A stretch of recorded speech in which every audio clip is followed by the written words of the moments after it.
Assalamualaikum warahmatullahi wabarakatuh. Bismillahirrahmanirrahim. Ashhadu an la ilaha illallah wa ashhadu anna Muhammadar Rasulullah. Allahumma salli ala sayyidina Muhammad wa ala ali sayyidina Muhammad. Rabbi syrah li sadri wa yassir li amri wahlul 'uqdatam min lisani yafqahu qawli. Amin. Bismillahirrahmanirrahim. Salam takzimku buat para sahabat-sahabatku tercinta dimanapun Anda berada. Semoga kita semua selalu di dalam lindungan Allah Subhanahu wa ta'ala. Amin ya rabbal alamin. Alhamdulillahi rabbil alamin. Tema kali ini adalah Bahtera Nabi Nuh. Mari kita simak kisah-kisahnya Nabi Nuh di dalam surat An-Nuh. أعوذ بالله من الشيطان الرجيم بسم الله الرحمن الرحيم إنا أرسلنا نوحا إلى قومه أن أنذر قومك من قبل أن يأتيهم عذاب أليم.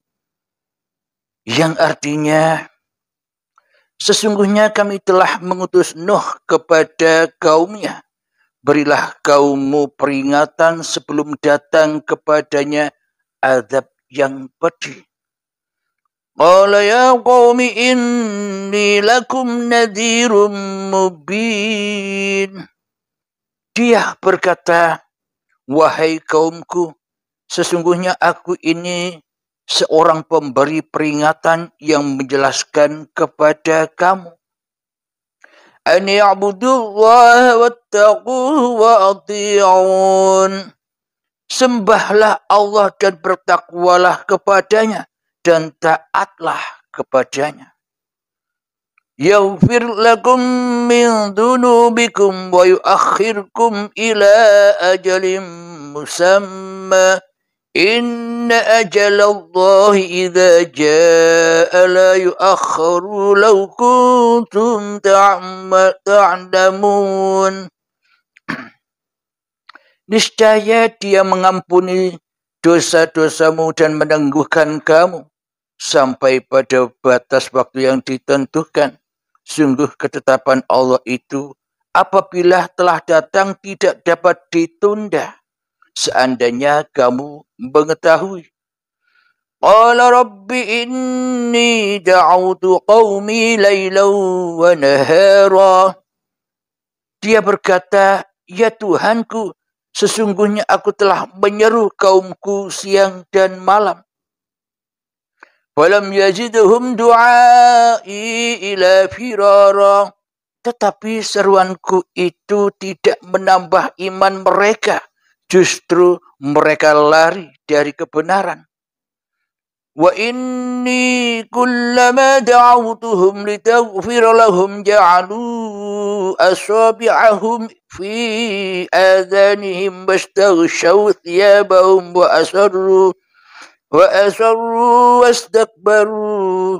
wastakbaru istikbara. Dan sesungguhnya aku setiap kali menyeru mereka untuk beriman agar engkau mengampuni mereka.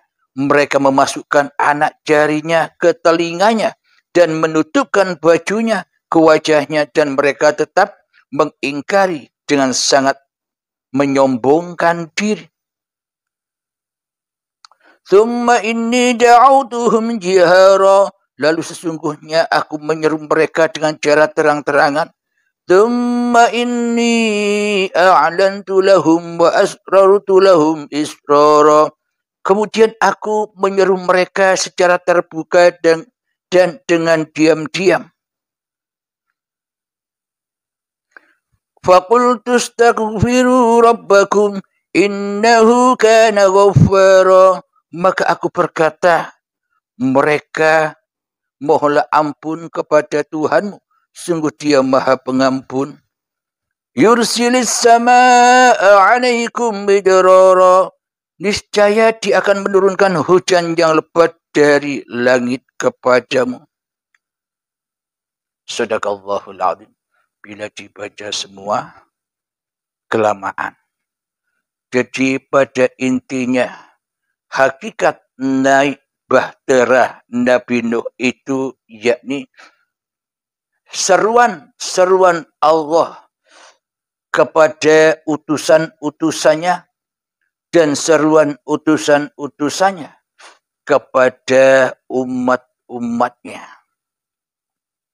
yakni untuk beriman kepada Allah, yakni untuk kembali kepada Allah. Iman kepada Allah dan kembali kepada Allah itu yang bagaimana? Iman kepada Allah itu adalah menetapkan di dalam hati bahwa Allah lah sebagai sang pencipta. Iman kepada Allah itu adalah menetapkan dalam hati bahwa hanya Allah lah Tuhan semesta alam. Iman kepada Allah itu adalah menetapkan di dalam hati bahwa kita ini hanyalah makhluk. Iman kepada Allah itu adalah menetapkan di dalam hati bahwa diri kita hanyalah Rasulullah yang diutus Allah. Bahwa diri kita hanyalah utusan-utusan Allah. Bahwa diri kita ini hanyalah pesuruh-pesuruh Allah. Bahwa diri kita ini hanyalah khalifah Allah. Wakil-wakil Allah di bumi ini. Itulah penetapan yang dikatakan iman kepada Allah. Akan tetapi selama ini yang kita tetapkan di dalam hati kita sebaliknya dari Al-Quran itu sendiri. Iman dan akidah kita selama ini tersesat dan terbalik dari apa yang diserukan Allah dan apa yang diserukan para rasul-rasulnya Allah. Untuk menyembah Allah, untuk mengabdi kepada Allah, akan tetapi selama ini salah kiblatnya, sesat kiblatnya, disuruh, diutus, diperintah menyembah Allah, tapi yang kita lakukan selama ini malah mensekutukan Allah, malah menjauhi Allah, malah memusuhi Allah, malah meremehkan Allah, malah membuat Allah sebagai makhluk di dalam hati kita daripada kita mentuhankannya di dalam hati kita. Apa buktinya bahwa Allah selama ini kita jadikan makhluk di dalam hati kita daripada kita jadikan sebagai Tuhan di dalam hati kita selama ini? Apakah buktinya? Bukti yang hak adalah, bukti yang nyata adalah selama ini kita yang merasa lebih wujud daripada wujudnya Allah. Kita merasa lebih hidup daripada hidupnya Allah. Kita merasa lebih kuasa diri kita daripada Allah. Seolah-olah apapun yang kita lakukan, apapun yang kita kerjakan, apapun yang kita aktivitaskan selama ini bukan dari Allah. Akan tetapi semua itu terjadi dari kekuasaan diri kita sendiri selama ini. Seolah-olah hanya diri kita lah yang bisa melakukan itu semua. Seolah-olah hanya kitalah yang mampu beraktivitas daripada Allah. Seolah-olah kitalah yang bisa bangun tidur. Seolah-olah di dalam hati kita, kitalah yang merasa berkuasa atas duduknya badan. Seolah-olah selama ini kitalah yang mampu berdiri. Seolah-olah kita selama ini kitalah yang mampu bekerja, yang mampu sholat, yang mampu ibadah, yang mampu tahajud, yang mampu sholat duha, yang mampu sholawatan, yang mampu berzikiran, yang mampu sholat rawatib, yang mampu beribadah apapun, seolah-olah selama ini hanya kitalah yang berkuasa di dalamnya daripada dikuasai oleh Allah Tuhan semesta alam. Itulah bukti bahwa kita selama ini selalu dan selalu memperbudak Allah, selalu dan selalu meremehkan Allah, selalu dan selalu membodoh-bodohi Allah. Seolah-olah kita selama ini selalu melemahkan Allah di hati kita. Seolah-olah kita selama ini mentiadakan dan menggoibkan Allah dengan segala kuasa-kuasanya di dalam hati kita. Terus bila begitu, apakah itu sudah dikatakan beriman kepada Allah? Astaghfirullahaladzim. Jauh dan jauh. Bahkan itu kebalik iman dan akidah kita selama ini. Dengan panjangnya masa 14 abad yang lalu di masa junjungan kita Nabi besar Muhammad sallallahu alaihi wasallam, maka tersesatlah banyak manusia menuju Tuhannya yang secara murni ketika saat Kanjeng Nabi Muhammad masih ada. Jadi rentan waktu yang panjang 14 abad yang lalu membuat manusia tersesat dari jalan Tuhannya. Itu waktu yang 1400 tahun yang lalu. Kisahnya Kanjeng Nabi Muhammad, keberadaannya Kanjeng Nabi Muhammad. Jangankan 14 abad. Ketika dulu kita berguru kepada seorang guru pembimbing, kita diajari, kita dibina, kita dipahamkan tentang babagan hakikat dan ma'rifat. Ketika kita menerima ilmu dari guru kita, kita paham apa yang diajarkannya, apa yang dituturkannya, apa yang dipelajarkannya kepada kita. Akan tetapi setelah kita pulang dari tempat bimbingan guru-guru kita, kita cerita lagi kepada teman, kepada sahabat tentang apa ilmu yang sudah kita dapatkan. Tentunya dari masa ke masa, dari waktu dan waktu, kepahaman demi kepahaman, beda kepahaman sang murid yang menceritakan kepada orang lain tanpa guru. Beda pemahamannya antara sang murid kepada gurunya dengan antara sahabat dengan sahabatnya. Antara murid dengan teman atau sahabatnya. Beda jauh. Pemahamannya sudah beda jauh. Ibarat kita selama ini belum tahu tentang Ka'bah. Belum pernah naik haji. Seperti saya ini contohnya. Belum pernah naik haji secara syariatnya. Bila ketika saya ditakdir oleh Allah bisa pergi ke Mekah dan naik haji, saya menyaksikan sendiri kondisi Masjidil Haram dan Baitullah Ka'bah dengan mata kepala saya sendiri. Dengan keyakinan yang hak, saya bisa menyaksikan sendiri Baitullah dan Masjidil Haram karena saya naik haji. Ketika itu sampainya di rumah, sepulang dari naik haji, saya bercerita tentang keadaan kisah-kisah perjalanan kami naik haji kepada orang-orang yang berziarah kepada kami. Tentunya yang saya ceritakan pas persis di dalam keadaan hati saya ingat, nyata bahwa apa yang kami ceritakan saat kita di Mekah sana nyata adanya di hati kita. Karena kita sudah bertemu, karena kita sudah menyaksikan sendiri Mekah dan Ka'bah. Akan tetapi orang-orang yang belum pernah pergi ke sana seolah-olah ia meyakini, seolah-olah ia mempercayai cerita-cerita itu yang hanya kata-katanya saja.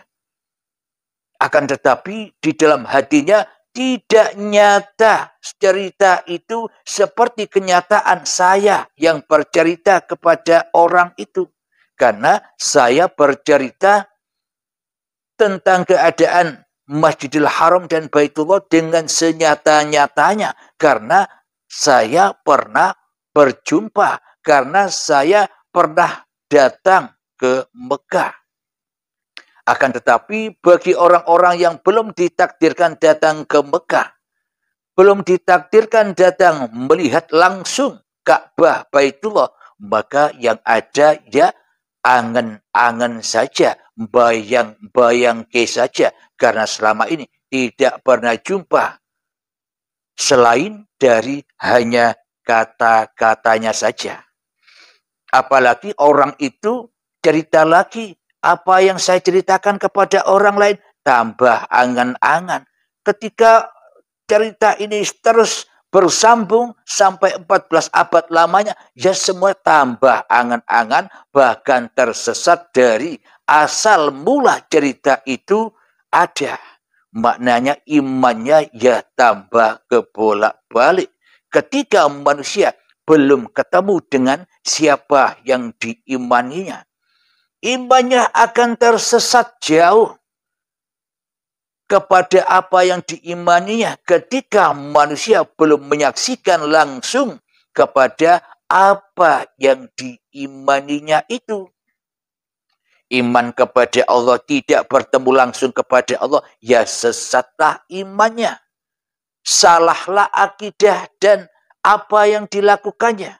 Tak bisa lillahi ta'ala. Akan tetapi selalu terbelenggu, terpenjara, terbudak, lari kepada linafsi, daripada tertuju kepada lillahi ta'ala. Kenapa? Karena ia tidak pernah bertemu langsung kepada apa yang dicintainya. Tidak bertemu langsung kepada apa yang diimaninya selama ini, sehingga imannya ya hanya angan-angan wae.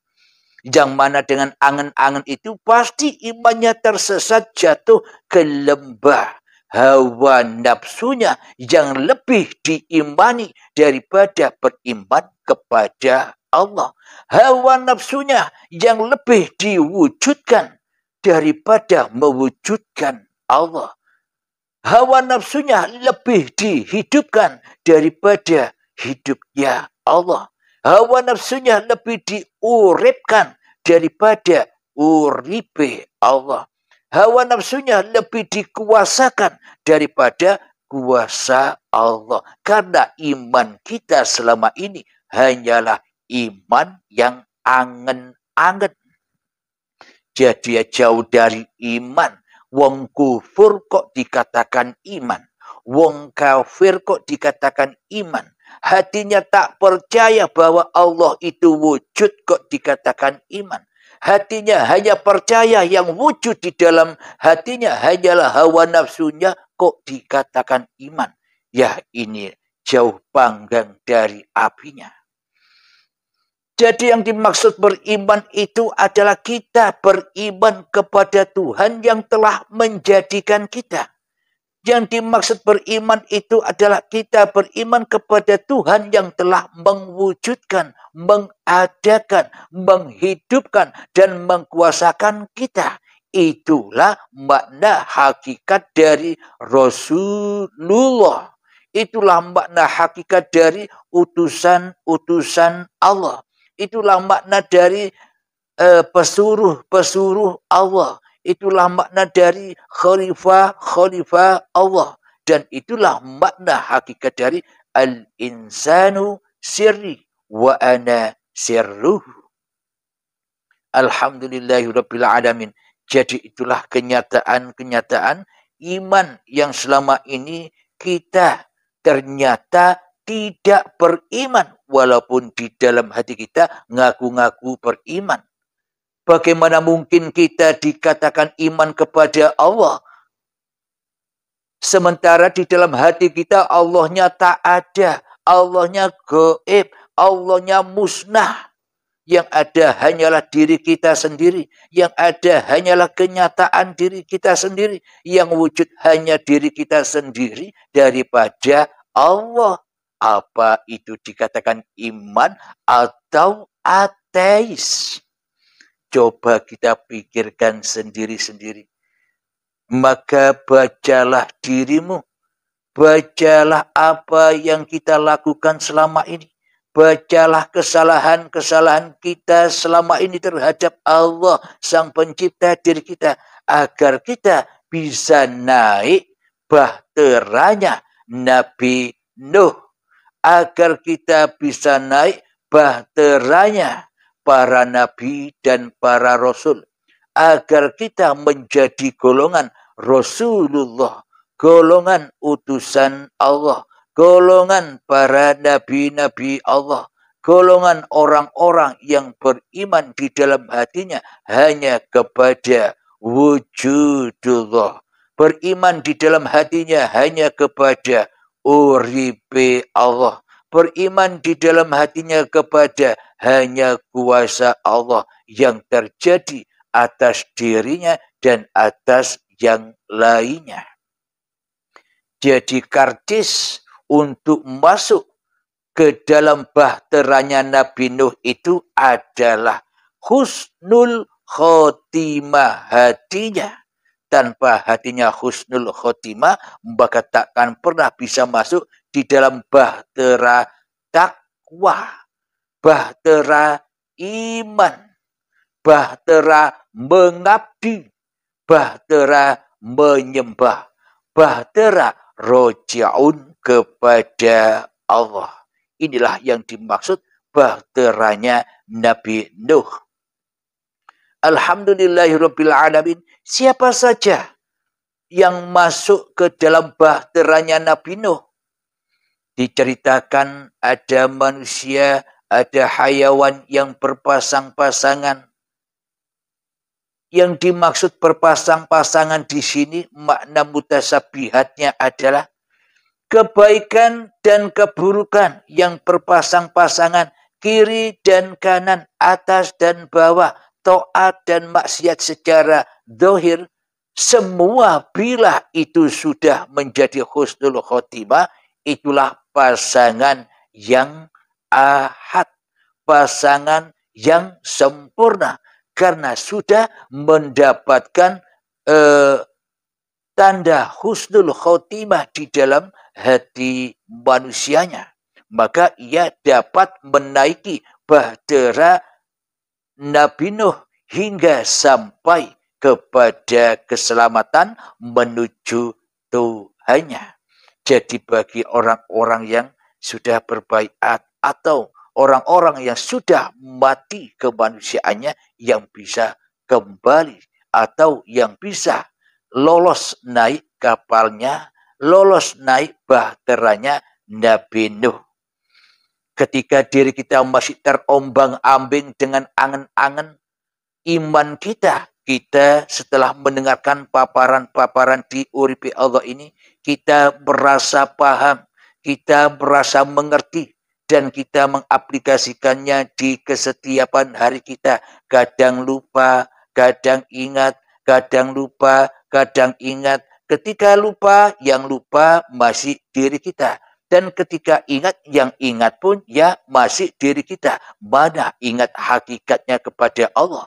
Mana zikir hakikatnya kepada Allah, semua yang masih angan-angan saja. Semua ya hanya masih teori-teori saja. Karena manusianya belajar sendiri. Karena manusianya merasa sudah cukup dengan kepahaman-kepahamannya. Akhirnya disesatkanlah kepada hawa nafsunya lah yang merasa paham. Akhirnya mudah disesatkan oleh iblis dan setan kepahamannya, dibimbing langsung oleh iblis dan setan, maknanya tidak teraplikasi, tidak berkah pemahamannya. Kenapa? Karena ia lebih cinta berguru dan bermursyidkan hawa nafsunya daripada bermursyidkan atau berguru, dibimbingkan kepada siapa yang telah memahamkannya, siapa yang telah membimbingnya selama ini. Alhamdulillahirabbil alamin, bagi sahabat yang sudah berbaiat pasti memahami dengan benar yang sebenar-benarnya, pasti bisa meraih, bisa mengais permata-permata yang ada di dalam paparan urbi Allah ini, karena mereka sudah mendapatkan wahyu dari Allah. Kenapa? Karena mereka sudah jadi Rasulullah, jadi utusan Allah. Sudah tak dikuasai oleh hawa nafsunya lagi. Sudah tak berasulkan kepada hawa nafsunya lagi. Sudah tidak menjadi utusan hawa nafsunya lagi. Sudah tidak disuruh hawa nafsunya lagi, sudah tidak menjadi khalifah bagi hawa nafsunya lagi, maka sucilah singgasana Allah, maka disitulah wahyu yang suci hadir buat manusia yang beriman, yang sesungguh-sungguhnya iman. Bila kepingin nyata semua apa yang dipaparkan di dalam urip Allah, tunggu ketika kita sudah mati, maka akan nyatalah semua apa yang dipaparkan. Tergantung kita langsung mati apa kita mati sebelum mati. Belajar mati sebelum mati atau kita langsung ketemu dengan syakaratul maut saja. Semua tergantung kepada apa yang kita sangkakan. Dan semua itu tak lepas dari hidayah. Hidayah Allah bagi orang-orang, bagi hamba-hamba yang dipilih menjadi kekasihnya. Alhamdulillahirabbil alamin. Semoga saya khususnya dan semoga kita semoga kita dipahamkan di dalam setiap paparan dan paparan. Bukan Anda saja yang belajar, saya pun juga sama posisinya dengan Anda, sama-sama belajar. Dan di sini tak ada ikatan guru dan murid, tak ada ikatan santri dan kiainya dan gurunya. Bila di sini saya mencari santri atau murid, maka santri dan murid-murid saya akan silau memandang gurunya daripada memandang Tuhannya. Akhirnya lama pahamnya, lama ketemunya dengan Tuhannya, bisa sampai puluhan-puluhan tahun karena kiainya, karena gurunya, karena Tuhan gurunya tidak rela, tidak ridho bila santrinya cepat sampai kepada Allah. Maknanya gurunya, kiainya, dan gurunya tidak mau tersaingi dengan santri-santrinya. Jadi di sini saya hanya mencari sahabat-sahabat yang mau diajak bersama menuju jalan fisabilillah. Mumpung usia masih ada, mumpung kesempatan masih ada, mumpung kesehatan masih ada, pergunakanlah waktu untuk segera kembali kepada Allah. Segeralah mati sebelum mati. Inilah tanda husnul khotimah. Inilah persyaratan untuk naik bahteranya Nabi Nuh hingga menuju roji'un kepada Allah. Alhamdulillahirabbil alamin. Sebelum kita akhiri, marilah gemahkan selawat dhalimin daf'ul bala. Allahumma salli ala Sayyidina Muhammad wa ashghili zalimin bil zalimin. Allahumma salli ala sayyidina Muhammad wa ashghili zalimin bizalimin wa akhrijna min bainihim salimin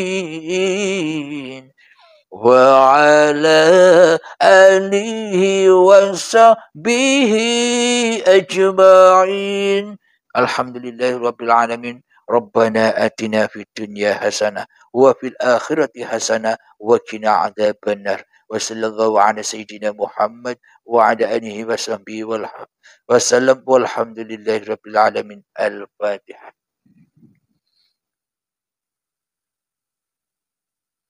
Akhir kalam.